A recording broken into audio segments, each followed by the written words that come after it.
जय श्रीराम. श्री ब्रह्मचैतन्य गोंदवलेकर महाराज यांच्या प्रवचने ह्या पुस्तकातील आज 3 मेचं प्रवचन. निश्चयपूर्वक नामस्मरण आणि चित्तशुद्धी. मला अमुक करायचे आहे ही कल्पना सोडून द्यावी.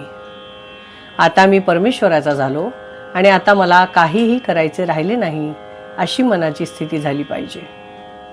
हे परमेश्वरा, आता तुझ्याकरताच मी जगेन. तुझ्या नामस्मरणाशिवाय मला काही कर्तव्य उरले नाही असा निश्चय केला तर मनाला समाधान झालेच पाहिजे. नामस्मरण होत नाही कारण वयामुळे मन थकले हे म्हणणे बरोबर नाही. शरीर थकेल कारण लहानपणी वाढणे आणि वृद्धपणी थकत जाणे हा शरीराचा निसर्गक्रमच आहे. परंतु मन थकले हे मात्र संयुक्तिक नाही. मन हा परमेश्वराचा अंश आहे असे आपल्या दिव्य विभूती सांगताना भगवंतांनी सांगितले आहे. मनाची अत्यंत क्षीणतेची अवस्था म्हणजे मृत्यू समयी, परंतु त्या समयीही माझे स्मरण ठेवावे असे भगवंतांनी सांगितलेले असताना त्यापूर्वी केव्हाही मन थकले आणि स्मरण करू शकत नाही असे होणे शक्य नाही. मध्ये मध्ये झोप लागत असते हे मान्य आहे, पण स्मरण राहू शकत नाही असे होणार नाही. मन थकले ही खरी अडचण नसून मनाचा इतर व्याप फार वाढला आहे हे खरे कारण आहे. तेव्हा सर्व व्यापातून आणि काळजीतून लक्ष काढून ते भगवंताकडे लावणे जरुरी आहे. पैसा अडका, प्रपंचातल्या सर्व गोष्टी यांचा मनाने त्याग करावा. असा त्याग केला तर कार्यभाग निश्चित होतो हे मी खात्रीने सांगेन.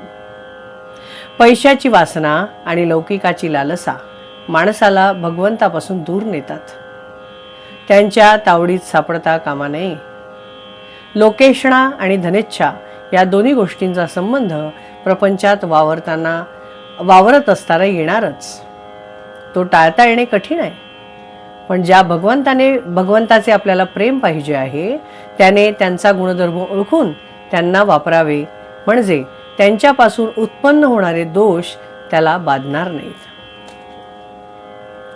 धर्माचरण, भगवत भक्ती, नामस्मरण आणि सत्संग हे चित्तशुद्धीचे उपाय होत. किंवा एकाच शब्दात असे म्हणता येईल की सत्संग हाच याला तोडगा आहे. चित्तशुद्धीचे लक्षण हे की आपल्यासारखेच सर्व जग सुखी असावे ही भावना असणे. ही भावना वाढण्यासाठी सर्व जग सुखी असावे अशी प्रार्थना करण्याचा नेहमी परिपाठ करावा, म्हणजे हळूहळू भगवत कृपेने साधेल. अभिमान हा मात्र चित्तशुद्धीत बिघाड करणारा आहे आणि तो केव्हा डोके वर काढेल आणि घात करील याचा पत्ताही लागणार नाही. पण भगवंताच्या स्मरणामध्ये अभिमानाचे मरण आहे. म्हणून आपण भगवंताचे स्मरण अखंड टिकवूया आणि आनंदाने राहूया. नामाशिवाय जगात दुसरे सत्य नहीं ही दृढ़ भावना करावी.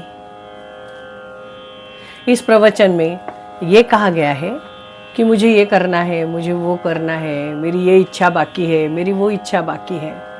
ये इच्छाएं जब तक हम लोग छोड़ नहीं देते, ये इच्छाएं जब तक खत्म नहीं हो जाती है, तब तक हमें भगवत प्राप्ति नहीं हो सकती. हमें कुछ करना है, ये इच्छा ही हमारी खत्म हो जानी चाहिए. मैं भगवान के लिए हूँ, मैं भगवान का स्मरण करता हूँ और साथ ही साथ संसार के अपने कर्तव्य करता हूँ. ये भावना अगर मन में जागृत होती है तो आपको भगवत प्राप्ति से कोई नहीं रोक सकता. और ये कब होगा? जब आप संत संगति करेंगे और नामस्मरण करेंगे. जय श्री राम. श्री राम जय राम जय जय राम. श्री राम जय राम जय जय राम. श्री राम जय राम जय जय राम. श्री राम जय राम जय जय राम. श्री राम जय राम जय जय राम. जय श्री राम.